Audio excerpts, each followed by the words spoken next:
I'm audible. Sir, I'm audible, sir. Hello.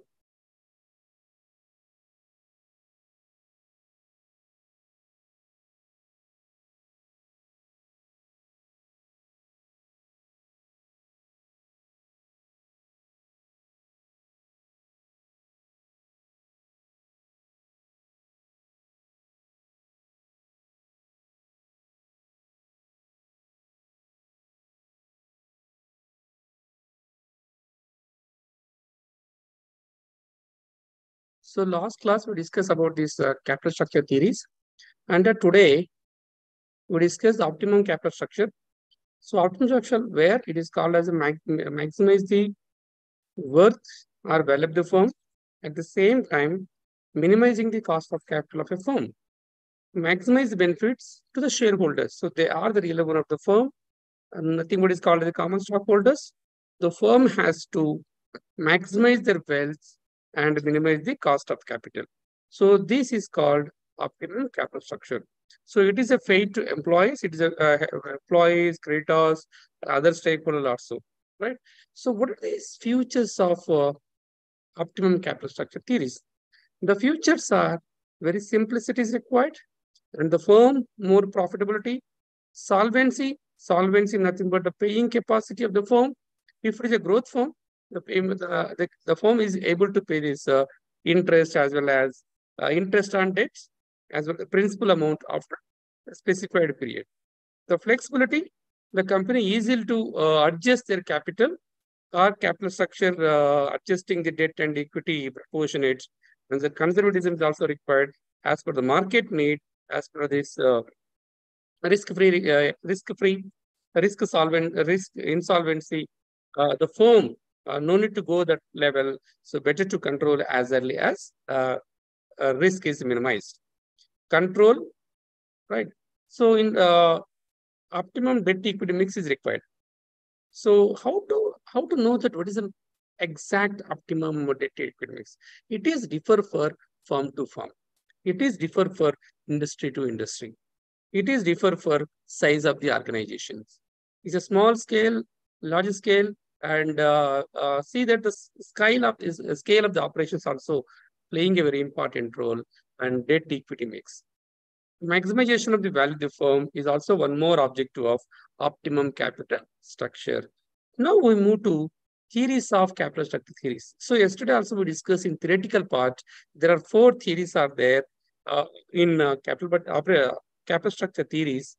Out of four, we say that the two are relevant theories, NI theory and NOI theory. This theory is relevant theory and traditional theory also relevant theory. These two are relevant theories, and these two theory are net operating income theory as well as Modigliani Miller approach. These two are irrelevant theories. There is no influence value of the firm and cost of capital. But these two say that there is a whatever the change happening in the capital structure will influence the firm, and KY is minimized, firm value of the firm is maximized. So these two theories are called relevant theories. These two theories called irrelevant theories.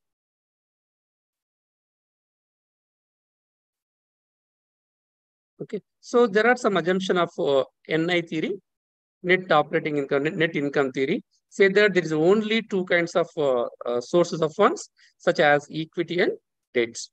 Equity and debt is only two sources. The debt is always a cheaper source. So there are no corporate taxes, but these assumptions are later removed in these other theories. But corporate tax is mandatory. So dividend payout ratio is 100%. No retention is there. Whatever the firm is earned profits, these profits are distributed to its shareholders. So firm's assets do not change, and investment are constant. So there is no change. It's also constant. The firm finance is constant, but the degree of leverage can be changed by reducing the debentures and the equity by adding equity. Either the firm they want to reduce the debt, they can issue the additional equity shares. Okay, so EBIT is given. It is not an expected growth, right? EBIT is also earning before interest tax also not that much. All investors have the same expectation of the firm EBIT. So these are some assumption of net income income theory. Okay, NI theory, net operating income theory. So this is also see that it's also discussed. Today we discuss sort of the problem. Jet Limited is expecting an annual operating income, nothing but EBAT is rupees 5 lakhs, 50,000. The company has 2 lakhs 10% debentures. The cost of capital or capitalization rate is 12.5%. You are required to calculate total value of the firm to the according to this NI approach, NI theory, right? So here see that EBAT earning before income taxes is 50,000 given, less 10% debts. The firm is 10% debt, 10% on 2 lakhs rupees. It is 20,000 rupees. So earning before equity shareholders is 30,000. 50,000 minus 20,000, 30,000 rupees. Capitalization rate 12.5%. Here the capitalization rate even given 12.5%. So the value of equity is 2,40,000 and debt is 2 lakhs. The total value of the firm is 4,40,000. The total value of the firm is 4,40,000 and 2 lakhs is already given here. Now we need to calculate only for debt. We need to calculate for equity, market value of equity. So like can easily simply calculated value of the firm and value of the firm. We'll see the second problem. A company is expected EBAT, it is 10 lakhs rupees, whose capitalization rate, nothing but cost of capital, is at 12.5%. The current company has 40 lakhs 8% and calculate value of the firm and KO. Here, the company, see that the first case, that when the company increased by debt per 20 lakhs and use proceed to repurchase of equity. Mean the company, whatever the debt, they procure the funds, these funds are used for the repurchase of the company shares. Option B, when the company reduce the debt in 20 lakhs rupees and issue equity shares, means there is a change in both debt and equity proportion. So like there are two situations are there are two cases are there. We'll see what is the impact of this value of the firm and cost of capital. Present scenario, case 1, case 2. So case 1 is the company increasing the debts. Case 2 is company decreasing the debts, right? See that first case, company increasing the debt capital, and second case B is company reducing the debt and increasing the equity. You'll see that here first, there is no change in EBAT, 10 lakhs, 10 lakhs, 10 lakhs, constant, no change in EBAT. In three scenarios, the operating profit is same. The only difference is debt interest it differ. So interest is now 3,20,000 on debentures. So now adding additional 20 lakhs rupees, the amount is increased and 1,60,000 is reducing. So interest is different for in case 1, interest is increased. Case 2 increases decrease, because in case 1, the company has additionally issuing this debentures, but using these funds for repurchasing the equity. Whereas case 2, the company is reducing this equity by issue of additional equity shares. Net income. See, after that net income, after this interest payment, the amount available this is 5 lakhs, 20,000, 6 lakhs, 80,000, 8 lakhs, 40,000. Right. So you can see that here the formula we can apply. How to calculate value of the firm? 4 lakh. The amount is NI by KE. NI by KE. So net income is 5 lakhs 20,000 divided by 12.5. 12.5. Here the 12.5 is given. 12.5 at 12.5, it is called 41 lakh 60,000. 41 lakh 60,000. Okay, 41 lakh 60,000. So 5 lakh 20,000 divided by 12.5. And here also same 6 lakh 80,000 divided by 12.5 and 8 lakh 40,000 divided by 12.5. So three scenarios, you can see that first scenario, the existing scenario, the The value of equity is 54 lakhs 40,000. Here 67 lakh 20,000. And if you reducing the debt, it is 41 lakh 60,000. And we can add the market value of debts. Here present debt is 40 lakhs and adding 20 lakhs is this much, and it is 20 lakhs rupees. See this, we can add these two, 41 lakhs plus 60 lakhs, and see that's this amount. Okay, 1 crore, Namish.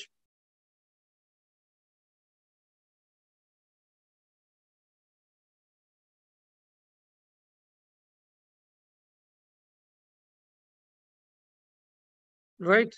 Uh, 40 lakhs, 20 lakhs rupees. The total value of the debt, value of the firm is in scenario one is a 1 crore 1 lakh rupees, and the present situation 94 lakhs rupees. And if the in case of debt is decreased by 20 lakhs rupees and increased by equity, value of the firm is 87 lakhs. So here see the cost of capital, these three situations. The first cost of capital, 8 lakhs, 8.9.84%, 10.59%, and third case, 11.47%. In three scenarios, you can see this MPS, market price per share, it is 28 rupees. Here 10 rupees, it is 9.3, 9.3. So out of these situation, this table indicate, the problem indicates the debt is always a cheaper source. If the firm go for this debt, so increasing the debt capital, naturally the value of the firm increase and the cost of capital also reducing, and market price per share also increase. So see that this is advantage of issue of equity, but it's not always good for this issue of the equity. If the more equity is, more debt is there, financial risk is also involved. Up to a certain level, we'll get a good result. Beyond that, we are unable to get this good result. Okay, I think it's very clear. So present scenario, case one is increasing the debt proportion, additional 20 lakhs rupees. Case two, here reducing this debt. So it is opposite action here in case two. So case two is, you can see that the value of the firm is 87 lakhs 20,000. Here 1 crore 1 lakh 60,000. You can see here market price per share is 28.89 rupees. You can see that here 9.03. So it indicates clearly that is a very cheaper source. Now we move to second method, NOI method, net operating income method. So this method is purely known as irrelevant approach. There is no influence of the value of the firm and KO if the firm change this capital structure. Okay, here we calculate V is equal to EB80 by KO. Will the formula is EB80 by KO, V nothing but the value of the firm. So we can see, we'll take an example of a problem. See that Sony Limited expect an operating income rupees 2 lakhs. It is called EB80. The company has 12% debts, 12% of debts, rupees 6 lakhs. The company's overall cost of capital is 13%. Calculate value of the firm and cost of equity capitalization rates. So here it is given here EB80 is 2 lakhs rupees.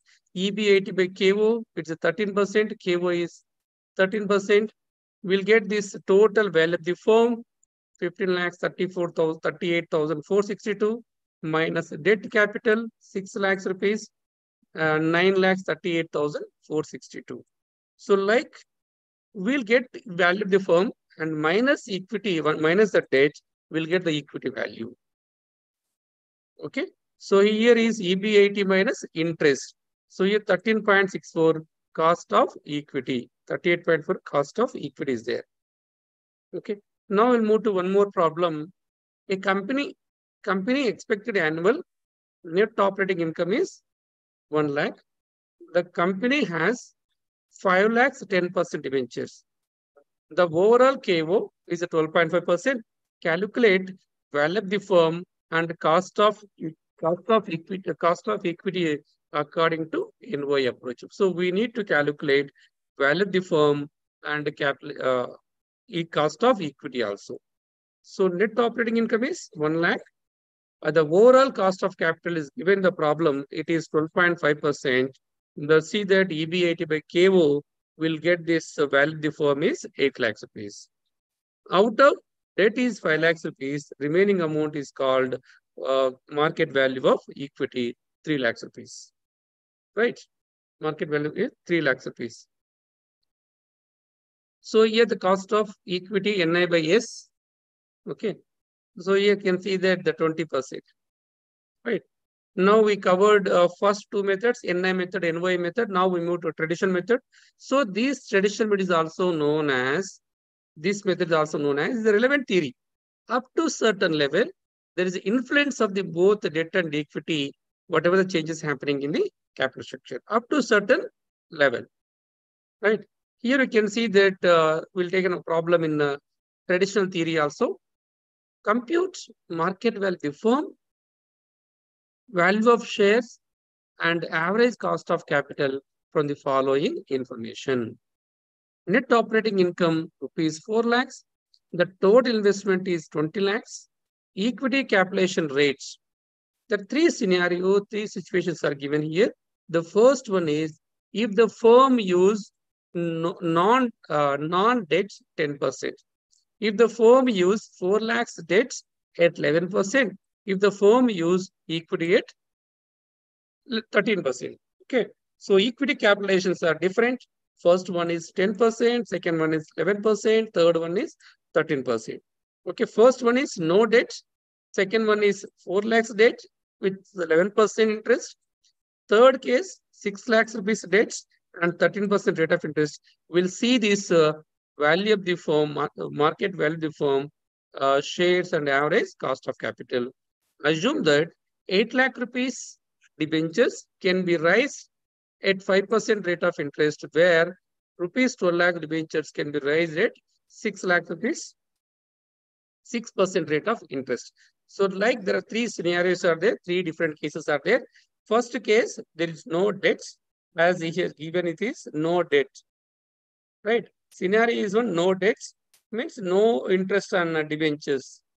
The second case, 8 lakhs rupees, 8 lakhs rupees, 5% debt. So 8 lakhs into 5 by 100 will get 4 lakhs, 40,000 rupees is interest amount. In third case, it is C. Okay, it is C. It is the third case, 12 lakhs rupees into 6 by 100. The cost of debt is, interest amount is 72,000. Now we'll get this amount, 4 lakhs rupees same. 4 lakhs minus 40,000 will get 3 lakhs 60,000. 4 lakhs into 72,000, 3 lakhs 28,000. 10 lakh, 10%, 11%, 13%. Here the percent is given here 10%, 11%, 13%. Okay, these percentages are given here. Now the market value of the share is 4 lakhs divided by 10%, 3 lakhs 60,000 divided by 11%, 3 lakhs 28,000 with 13% will get 40 lakh rupees. Market value of the shares here 32 lakhs and 25 lakhs rupees. Here you can get here. And now we need to add value of the firm is same. There is no debts. So if we are adding the debts, here you can see that so this is the debt proportion. Debt plus market value of equities. Right? You can see that here equities. Now we can see the value of the firm. If the no debts, the value of the firm is only 4 lakhs rupees. If the firm issue this 8 lakhs rupees, issue the 8 lakhs rupees worth of debentures at 5% rate of interest, value of the firm is 40 lakhs. Okay, 40 lakhs 72,727 rupees. Where a third scenario, if the firm issued 12 lakhs rupees, 6% rate of interest, so the value of the firm is 37 lakhs rupees. Up to certain level, the firm can issue the debentures up to 8 lakhs. The value of the firm is maximum. Beyond that, it gives negative results. We can see this average cost of capital and see that EB80 by V. EB80 is 4 lakhs rupees. So this is EBIT earning before interest and taxes. EBIT by V, well, the firm, this point will get 10%. And the same EBIT, no change EBIT is 4 lakhs rupees divided by 40 lakh rupees, 72,000, this amount. In 3 scenarios, the optimum capital structure is called this one. So this one is not good and this scenario is not good. So only is optimum capital structure. The firm can issue these debentures up to 8 lakhs rupees. Its interest rate is 5%. After that, there is no, after that, you can see that value the firm decline and KY will also increase, cost of capital also increase, right? So these theories suggest, this theory say that up to certain level, the firm can issue this additional, issue the debt. Beyond that, the company will get the opposite result, okay? So fourth one, this is also Modigliani Miller approach. It is also irrelevant approach. He say that as per his assumption, assumption is all approaches. He say that investor can liberally buy and sell the securities. Like in stock market, any working day, they can buy and sell the shares. That is called debentures also. Debentures are shares. There is no corporate tax, but it's not in a real practice. The corporate tax is eventually is there. There is no corporate tax. It's not possible now. There is no transaction cost in buying and selling. But nowadays, the transaction cost is there 0.25% buying or selling of a stocks.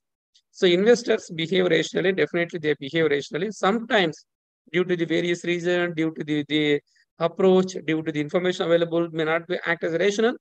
As per this theory, say that investors behave rationally. The expected earnings of all the firms have identical characteristics. Okay, the cutoff point of investment the firm is capitalization rates. Okay, so see that here this problem is given.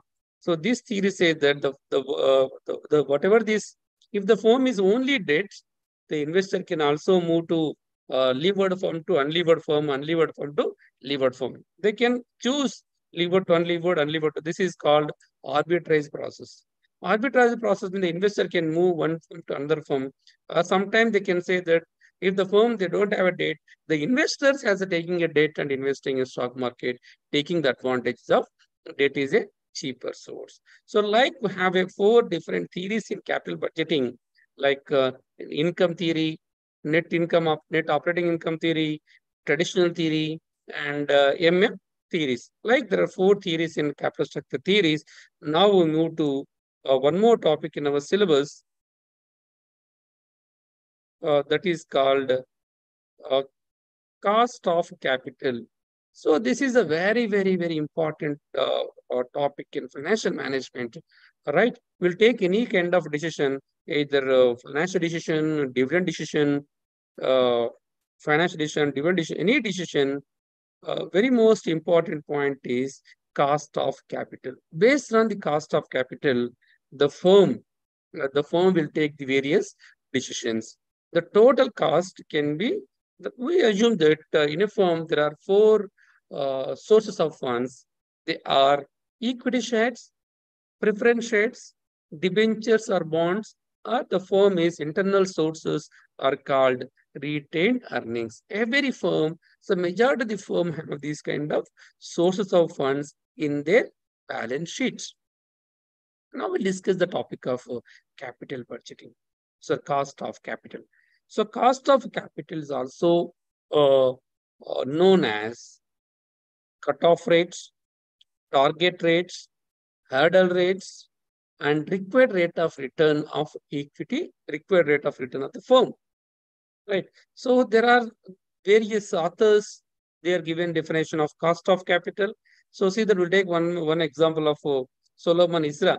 He said that cost of capital is the minimum required rate of return, minimum required rate of earnings, or the cutoff rate of capital expenditure. The firm at least earn to the cost of capital point, right? At least the break-even, the cost of capital of the firm. So after more than cost of capital, the firm is performed well, So this is one of the benchmark. The firm at least earn the earnings at least this point, right? This is reason called, it is called target rates. It is called hurdle rates. It is called cutoff rates. It is called required rate of return. Like the firm at least earn up to this point. The firm at least up to earn this point. So this is very most important topic in financial management. Why? Because this based on this cost of capital only, the firm can take capital budgeting decisions. If these returns are higher than cost of capital, the firm is going for taking the capital budgeting decisions, right? The point is cost of capital. The second one is, earlier we talked about capital structure decisions. It is the best combination of a debt equity mix. So how to construct a good optimum capital structure? And the very important one is cost of capital. The cost of capital is very crucial in designing a company's optimum capital structure. And it is a performance, it is evaluation performance of the firm. If the company is able to get at least reach the targets, the firm's performance is good.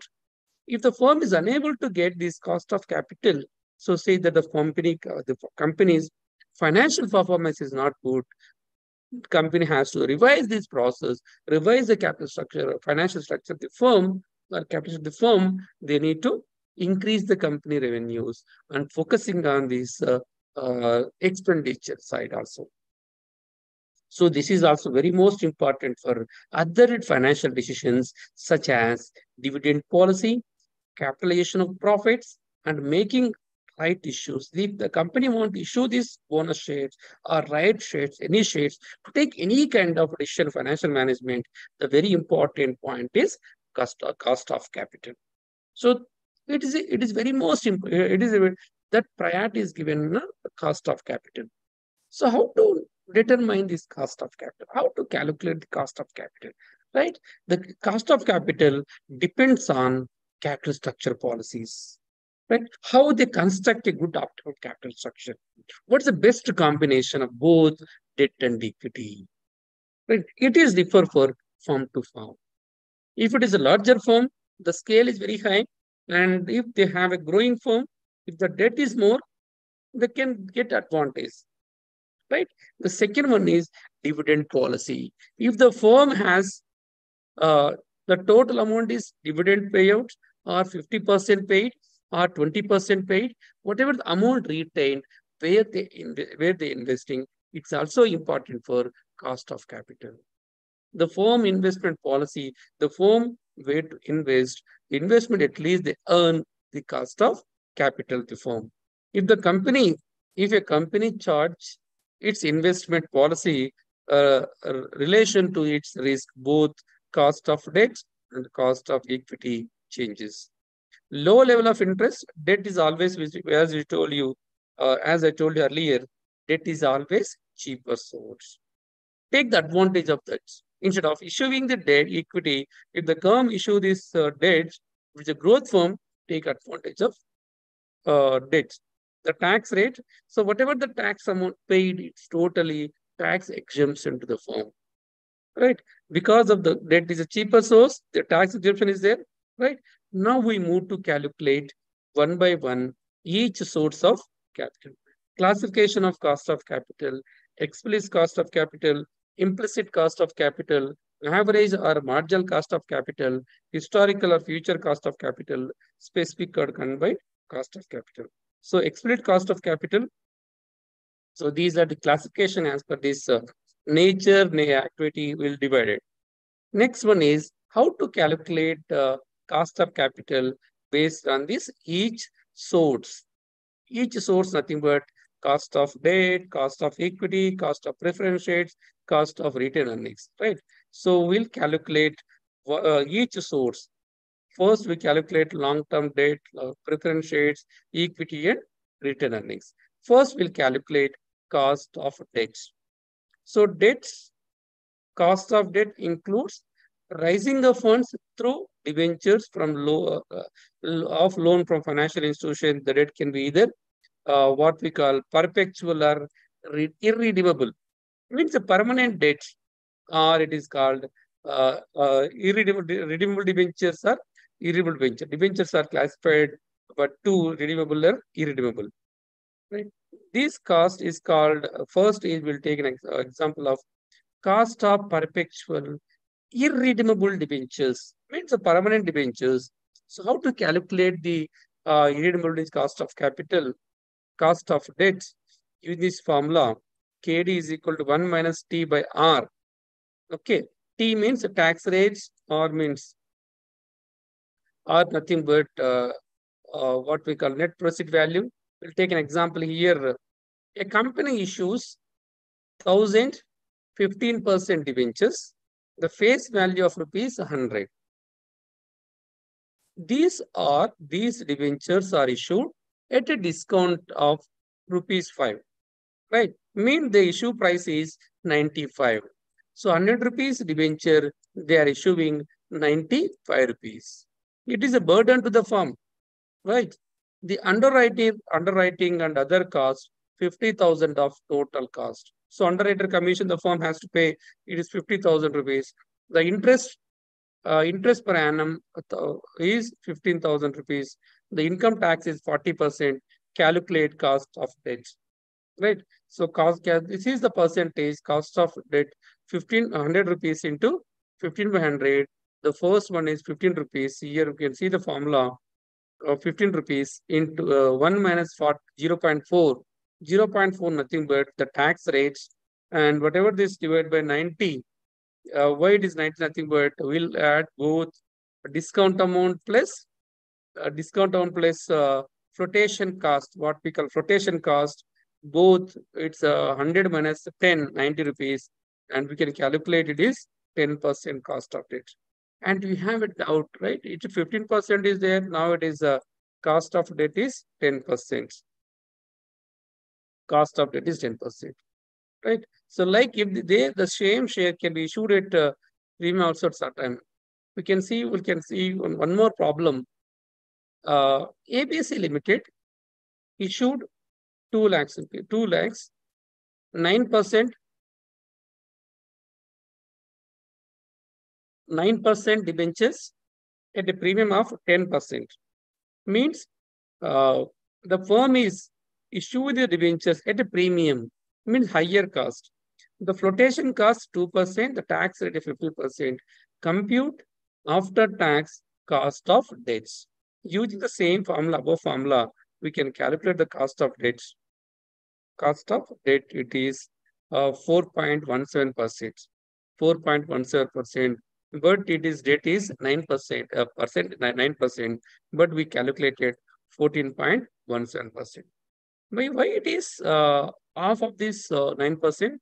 Because of taking the advantage of tax advantage. Again, second one is the firm is issued the debenture at premium. Taking these two advantages, the cost of debt is reducing. The cost of debt is less than what we paid. The reason is, first reason is the premium. The second one is tax advantage. Because the reason 9% or 50%, only 4.17%, the company cost of debt. Okay. Now cost of preference shares. The cost of preference shares, this is another source of finance of the firm. So here also there are two types, redeemable and irredeemable. So we'll take an example of irredeemable. Irredeemable is a permanent preference shares. Okay. So here we can use this PD by NP. So we can see the formula. ABC Limited issues 2,000 10% preference shares of rupees 100 each at 95 rupees each. Means the firm is selling these preference shares at discount of 5%, 5 rupees. The net issue value is 95 rupees. Calculate preference shares. You can see the debt is 10%. Right? Cost of preference shares is 10%. But because of the discount, the value cost of debt is increased 10.53%. But the increase, why it is increased? Earlier in debenture is reduced, now it is increased because of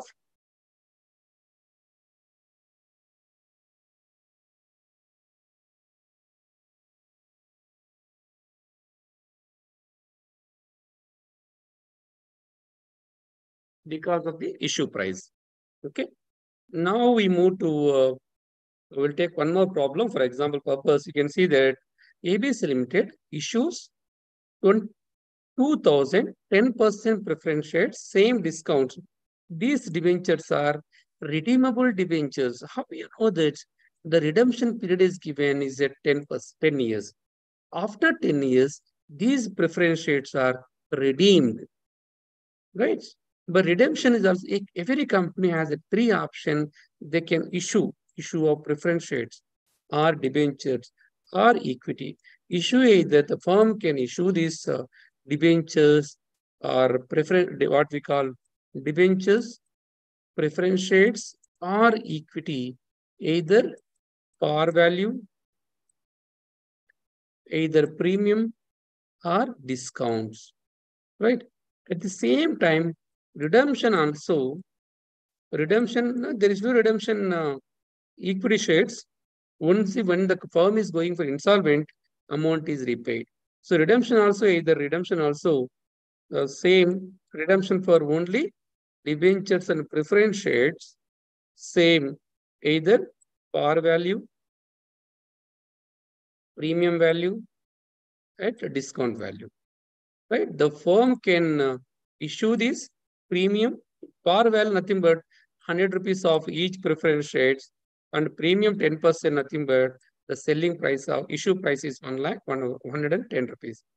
At 10% discount, it is 90 rupees.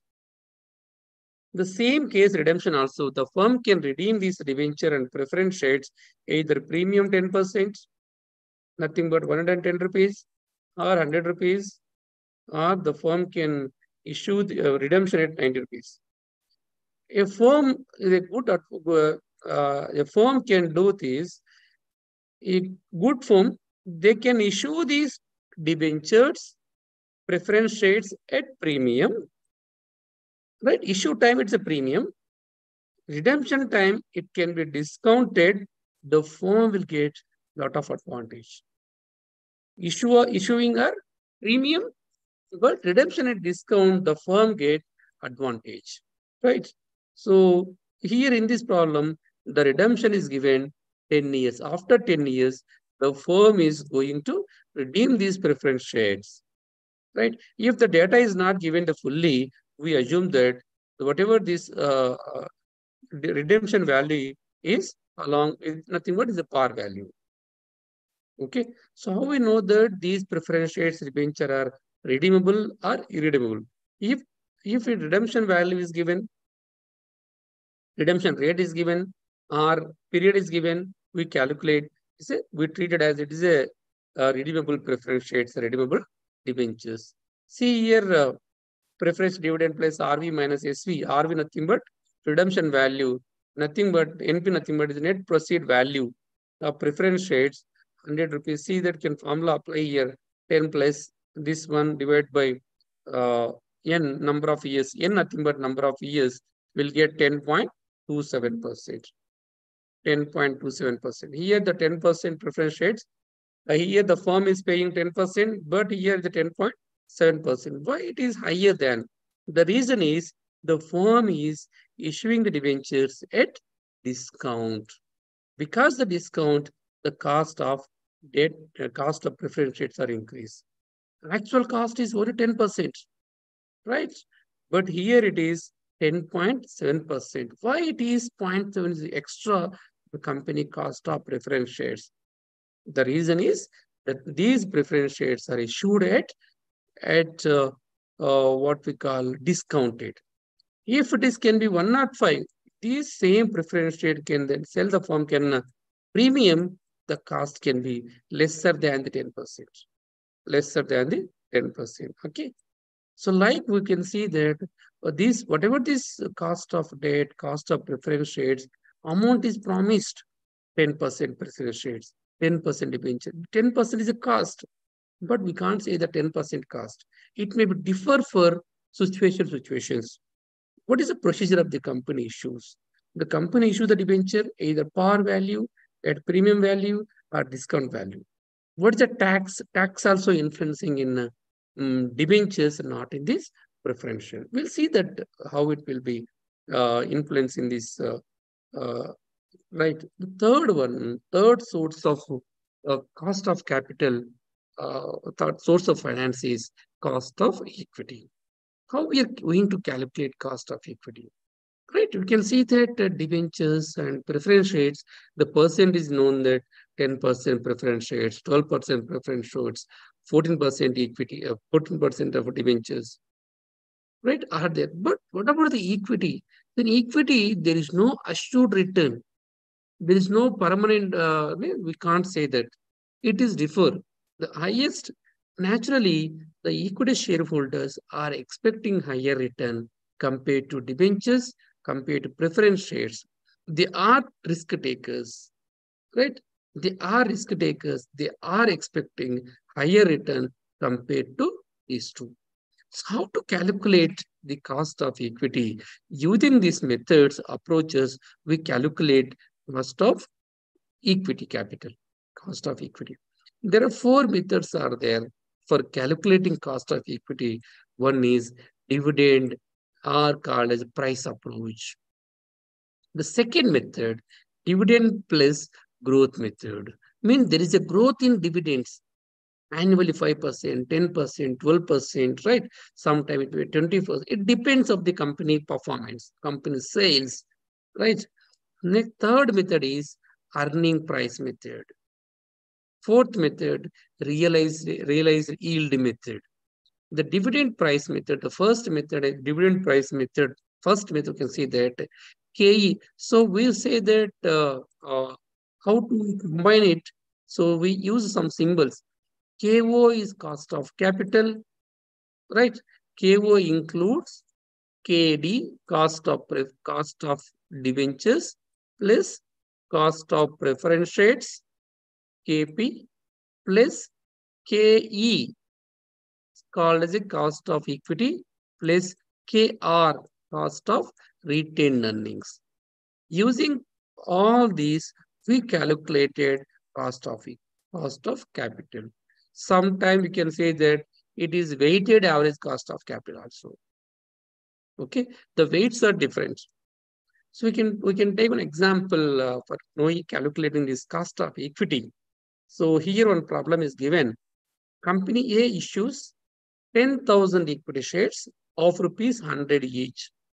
The firm issuing this equity shares at a premium of 10%. This 100 rupees equity share are selling 110 rupees, 10 rupees extra.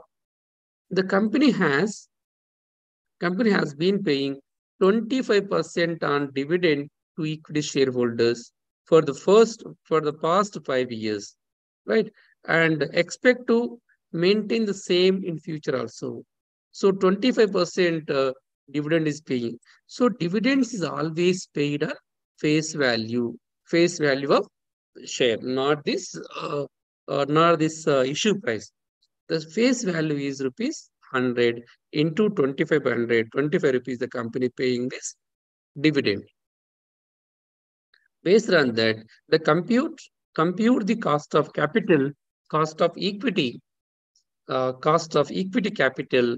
Will it make any difference in the market price of equity if the share price is ₹175? So here you can see that issue price is 110. Issue price is 110. Market price is 175 rupees. Now we'll see this price, right? So KE is equal to cost of equity capital is equal to dividend by P. So dividend is 25 rupees. P is issue price. We'll take is 22.72% of cost of equity. If the market price of equity share is 175, you can take that it is 14.28 rupees. The cost of it is reduced in if the market price is 175. If you take 100, it is 22.75, right? Means if it is, denominator is always higher value, we'll get the lesser of cost of equity. When we go for second method of same problem, we can apply here. If the dividends are expected to grow, right? If any growth rate is there, we can add the same formula, the growth rate is adding. A company plans to issue 10,000 new shares, 100 each at par, right? The shares are selling at par value. The flotation costs are expected, the flotation costs are expected 4 to be 4% of the share. So the flotation cost nothing but issue cost, issuing cost, whatever the shares are issuing, issue cost is a 4%, or sometimes it is called the issuing cost. The company is paying dividend of rupees 12 per share initially, and growth in dividends is expected to be 5%. Compute the cost of new issues of equity. Same formula we can apply, just we're adding plus G plus growth rates. The cost of dividend is 12%. How we can calculate? 100 into 12 by 100, dividend per share, 12 rupees is given here. So 12 by 96 rupees. 12 by 96 rupees. Why 96 rupees? 100 minus flotation cost is a 4 rupees flotation cost. We'll calculate, and we take 96 replace growth rate. The cost of equity capital is 17.5%. 17.5%. But earning approach method will take the same. KE is equal to cost of equity capital is equal to earnings divided by current market price of share, not the book value. We'll take the market price. We'll see here one more example given. A firm information is as follows. Number of existing equity shares, 10 lakhs rupees. The market value of existing share rupees 100. Earnings are 100 lakhs. The compute. So here say that 100 lakhs divided by 10 lakhs. The EPS is rupees 10. EPS by P will get the 10% cost of equity capital. Okay, using this method also. Cost of retained earnings. There are four sources. The fourth source of capital is fourth source of finance is retained earnings. So retained earnings are the internal source of the finance of the firm, right? The retained earnings is one of the source of the finance for investment proposal. It is different from other sources like debt, equity, and preference source. So cost of retained earnings is the same as for cost of equity capital. The cost of an equivalent fully subscribed issue of additional shares, which is measured by the cost of equity capital. So what we simply say that KR is equal to KE. Most of the cases, KR is equal to KE. Why? Because so whatever this retained amount belongs to equity shareholders, they are expecting same amounts. They are expecting same amount, right? So it is purely internal source of finance. The purely internal source of finance. So after that, we need to calculate the weighted average cost of capital, the weight of four sources, right? So far we calculated individual cost of capital, cost of debts, cost of preference shares, cost of equity, and fourth one is cost of returns. We calculate individual. Now this is the time for combining four and going for this weighted average cost of capital. So we will call as a KO, weighted average cost of capital, right? We assign these weights, or there are two methods. We are assigning we're assigning these weights either a marginal value method or historical weight method. Okay, so marginal value method, that's very specific of each source of finance, right? And historical method also. Sometimes we'll give the weights through the book value or market value of the weights. So book value means whatever these historical values, issue values at the initial stage, it taken as a base. The second case will take a market values, the bonds, so whatever the debentures, preference shares, or equity shares are listed in the stock market, will take the current values, right? Market value of this. So as I told you earlier, so KO is the overall cost of capital. And so this one problem is given the textbook is material, study material. A company has on its books the following amount and specific cost capital is given. So here the debentures are 4 lakh rupees, preference shares are 1 lakh, and equity is 6 lakhs rupees, retained earnings is 8 lakhs rupees. The cost is calculated 5%, 8%, 15%, 13%. Right? The total of is 13 lakhs book value, 13 lakhs of capital total. Here it is 16 lakhs 90,000. Here you can see the debt of market value is declining 4 lakhs to 3 lakhs 80,000.